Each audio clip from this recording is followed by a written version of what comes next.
La vida no consiste en ser un ganador o un perdedor, sino en ser uno mismo y dar lo mejor. Hoy estará con nosotros la doctora Marian Rojas Estapé con un nuevo podcast.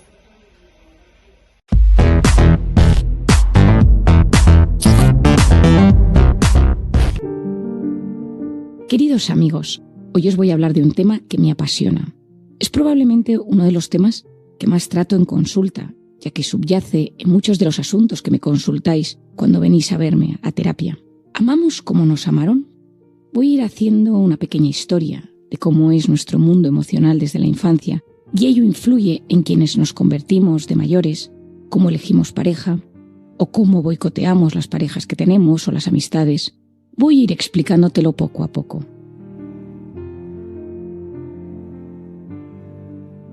Siempre he considerado fundamental ayudar al ser humano a comprender mejor su mente, su cuerpo y su historia emocional. Esa frase que tantas veces me has escuchado, comprender es aliviar. Si te comprendes, te sientes aliviado. Si comprendes la historia de tu pareja, de tu padre, de tu hijo, de tu jefe o de tu compañero de trabajo, probablemente te sentirás aliviado, porque le juzgarás con menos dureza. Cuando no comprendemos, nos tratamos mal, nos boicoteamos, entramos en una rueda difícil a veces de gestionar. Cuando no comprendemos a las personas que nos rodean, tendemos a tratarles peor, porque hay un juicio interno, una voz interior que muchas veces nos machaca diciéndonos cosas negativas sobre ellos. Es que no me quiere lo suficiente, es que es un poco raro, es que genera conflicto, es que ya no sé si le quiero, es que ya no sé si me quiere, es que hace esto para hacerme daño. A través de este podcast intento aliviarte muchas veces en temas en los que no te comprendes, para acompañarte en tu conocimiento, para sacar tu mejor versión. Vamos a empezar con un concepto del que he hablado en varias ocasiones, pero hoy quiero explicártelo mejor. Se denominan los cimientos emocionales. Estos explican la influencia que tienen algunos momentos decisivos de nuestra infancia, conductas, comportamientos, hábitos que hemos vivido desde pequeños, en algunas decisiones que tomamos décadas después. Durante la niñez suceden acontecimientos que van a marcar toda nuestra vida. El cerebro va asimilando esas situaciones como conocidas, ya que lo vivido en casa se ve como normal, y esa base estructural que se forma, yo la denomino la zona conocida del cerebro. En ella se asientan las bases, los cimientos emocionales con los que crecemos, y esa es la zona de la mente que hará que detectemos como buenas, malas o neutras cosas que posteriormente nos suceden en la edad adulta. Te voy a dar varios ejemplos para que lo entiendas bien. Imagina a alguien que creció en un entorno donde el padre era alcohólico. Pongamos una chica que se llama María. Ella se acostumbró a ver a su padre bebido en muchas ocasiones, traía amigos que también bebían, había mucho alcohol. A veces con ese alcoholismo pues surgían momentos de agresividad en casa. Eso que María vivió durante la infancia activó su estado de alerta. Ese eje hipotálamo hipofisario adrenal que conocemos segregando cortisol. Ese estado de alerta mantenido desde la infancia porque sabes que no te puedes relajar, porque un día estás tranquila en casa, estás estudiando, ha venido una amiga tuya a jugar contigo y de repente toda esa armonía y esa paz se puede romper porque aparece tu padre, borracho, alterado y agresivo, o quizá incluso se te pone a gritar a ti o a tu madre.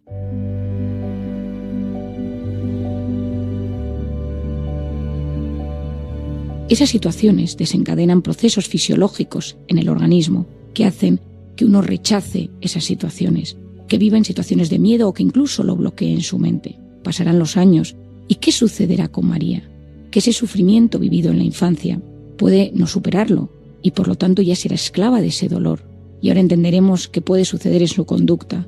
Por otro lado, puede ser que ella tampoco sea consciente de lo que vivió, que incluso normalice, que es que hay veces que las personas beben en exceso y eso puede derivar en que ella acabe con una persona que tenga problemas de alcoholismo.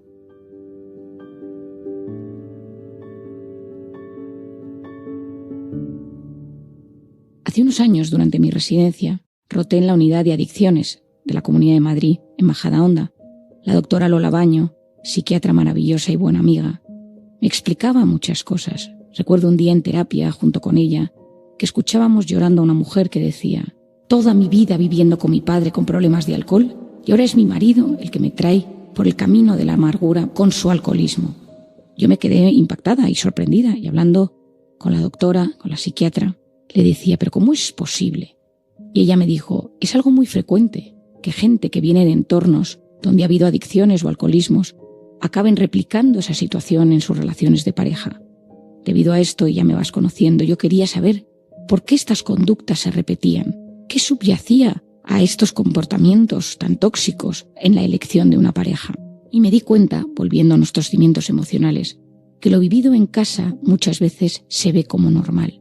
Es decir, no significa que se vea como bueno, sino que nuestro cerebro normaliza que esa situación es lógica, es normal, por lo tanto los límites entre lo que es correcto y no es correcto están desdibujados.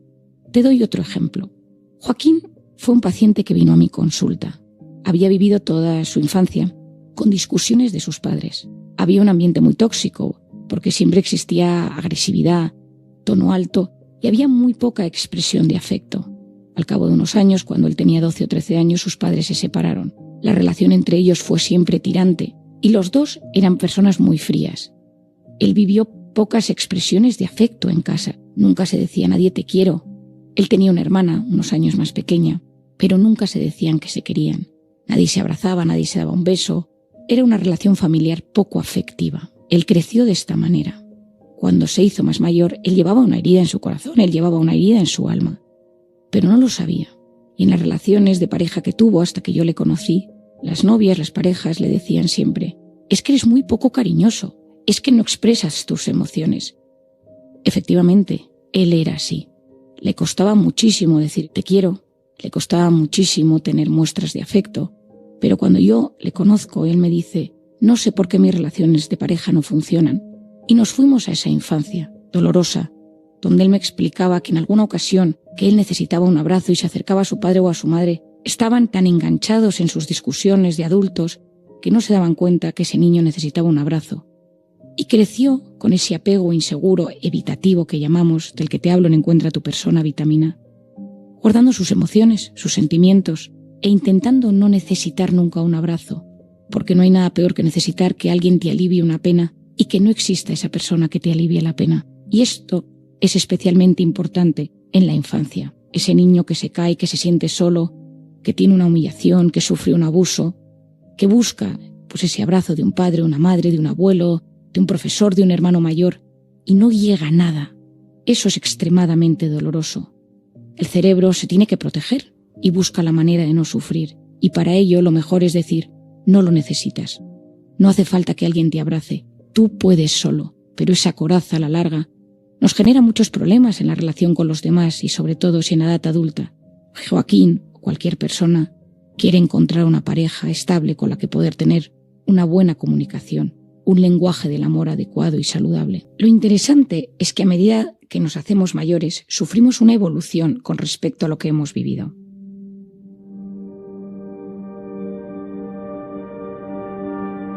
Quizá fuimos capaces de sanar esa herida y no nos genera impacto en nuestro día a día.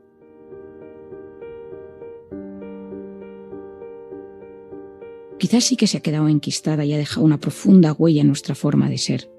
O quizá está ahí adormilada e inconsciente y no la hemos sabido gestionar y canalizar hasta que en un momento determinado estalla.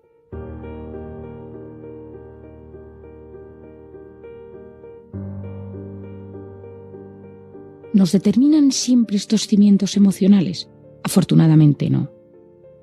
No siempre sucede de esta manera, pero es cierto que en ocasiones influye mucho y a veces no comprendemos nuestras conductas y entender esto que te estoy explicando puede ayudarte a salir del bucle o intentar sanar alguna cosa que se ha quedado bloqueada en la infancia.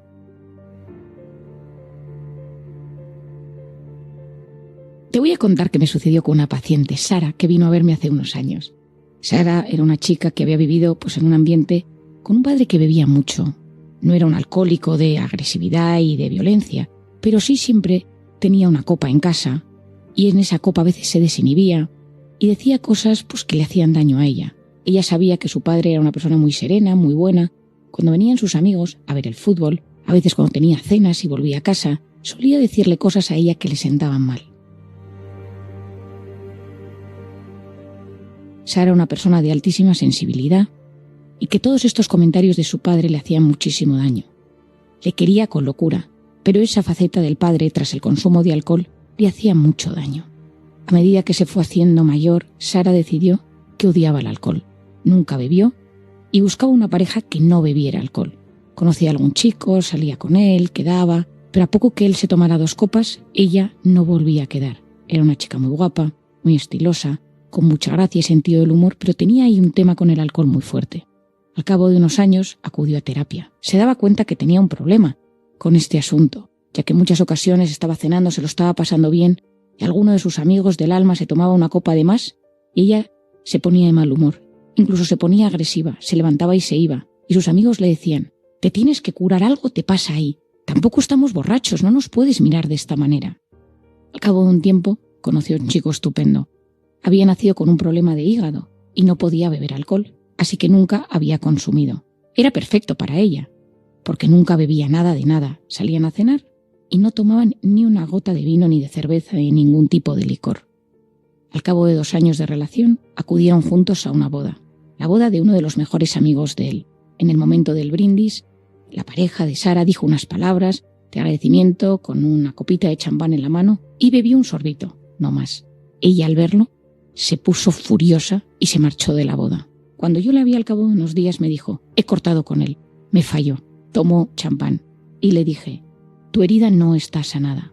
Y esto es importante, esta historia te la explico porque te decía al principio que cuando hay un cimiento emocional dañado, muchas veces lo que hacemos es replicar esa herida, es decir, permitir eso que hemos vivido y que se replique en la edad adulta.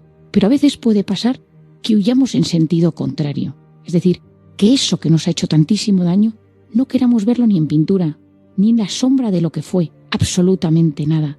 Y eso tampoco es sano, porque en el caso de Sara, esto le perjudicó enormemente. Ella tenía que sanar este problema que ella traía desde la infancia para poder tener una relación sana con sus amigos y con su pareja si es que la volvía a tener.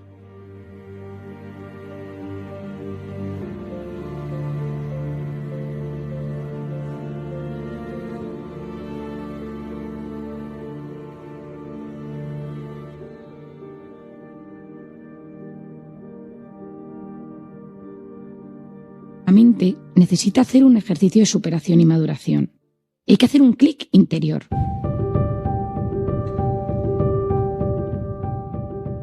Atravesar un punto de inflexión donde somos conscientes de las cosas y que si uno se trabaja, lo analiza, lo acepta y qué importante es la aceptación, de cierta manera perdona o supera el dolor y el trauma. Repito lo de aceptación.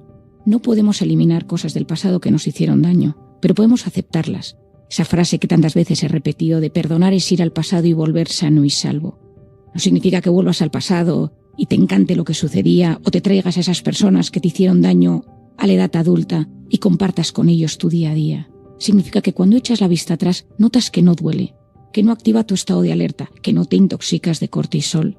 Y a veces lo que nos cuesta es aceptar. Vivimos enfadados con nuestro pasado, vivimos rebelados contra lo que vivimos y con ello no somos capaces de superarnos para seguir adelante de la mejor manera posible. Más de la mitad de la gente repite patrones sabiendo que no es lo más adecuado, pero de corazón siente que hay algo que le une a las conductas de su infancia y no puede deshacerse de ellas. A la larga esto suele conllevar relaciones de dependencia tóxicas, dañinas o profundamente dolorosas. Me acuerdo de Monse, una mujer que vino a verme a la consulta. Me acuerdo que me dijo: María, no sé qué me pasa. Elijo mal a los hombres, siempre me acaban siendo infieles y creo que hay algo que no hago bien. Ahora tengo pareja, pero vivo en una situación de total desconfianza y no estoy disfrutando de la relación. Monse es una mujer alta, guapa, atractiva. De primeras nada apuntaría que fuera desconfiada. Secretaria de un abogado y profesionalmente se siente afortunada porque le gusta lo que hace. La impresión que transmite es de una mujer muy segura de sí misma, pero viene angustiada. Le pido que me describa a sus 3 últimos novios y de forma analítica voy desmenuzando la forma de ser de cada uno de ellos. Descubro que hay un denominador común. Le gustan los hombres ambiciosos, mujeriegos, seductores y con mucha labia. Le pregunto: ¿cómo era tu padre? Y me dice: mi padre siempre le fue infiel a mi madre. Recuerdo verla siempre sufrir y llorar. Mi madre, de hecho, pasó por varias depresiones. Siempre he admirado la fidelidad y es algo que busco en mi vida, pero no sé por qué. Acabo con hombres que me engañan. Mi padre no era un buen marido, pero sí un buen padre. Siempre me quiso mucho y yo era muy especial en su vida. Los cimientos emocionales en Monse entremezclan un padre del que recibía mucho amor, una madre herida por la infidelidad de su marido y la rabia que a ella le generaba esta actitud. La polaridad hacia su padre la focaliza en sus relaciones de pareja. Su cabeza comprende que no le convienen los hombres mujeriegos, pero su corazón se siente atraído por ello. Ahora, con 35 años, no sabe elegir bien. Monse lo que busca, de cierta manera, es demostrarse a sí misma que puede cambiar a un hombre infiel. Mira qué interesante. Ella cree que a pesar de que un hombre sea seductor y tenga labia, ella es capaz de hacer lo que su madre no pudo hacer. Lo que esa madre no era capaz de conseguir, ella lo ansía de forma más o menos inconsciente. En su caso, analizar su infancia y sus cimientos emocionales para entenderse, está ayudando a que sea capaz de fijarse en otro tipo de hombre, para no volver a replicar una historia de dolor y de infidelidad. Ahora que se encuentra con este hombre, con el que está saliendo, tiene el mismo patrón. Y hace poco me decía Marian, creo que no me conviene, porque ya no es que me enamore de ellos, sino lo que busco es conseguir lo que mi madre no pudo. Cuánto ayuda a entenderse y comprenderse para tener una relación de pareja saludable.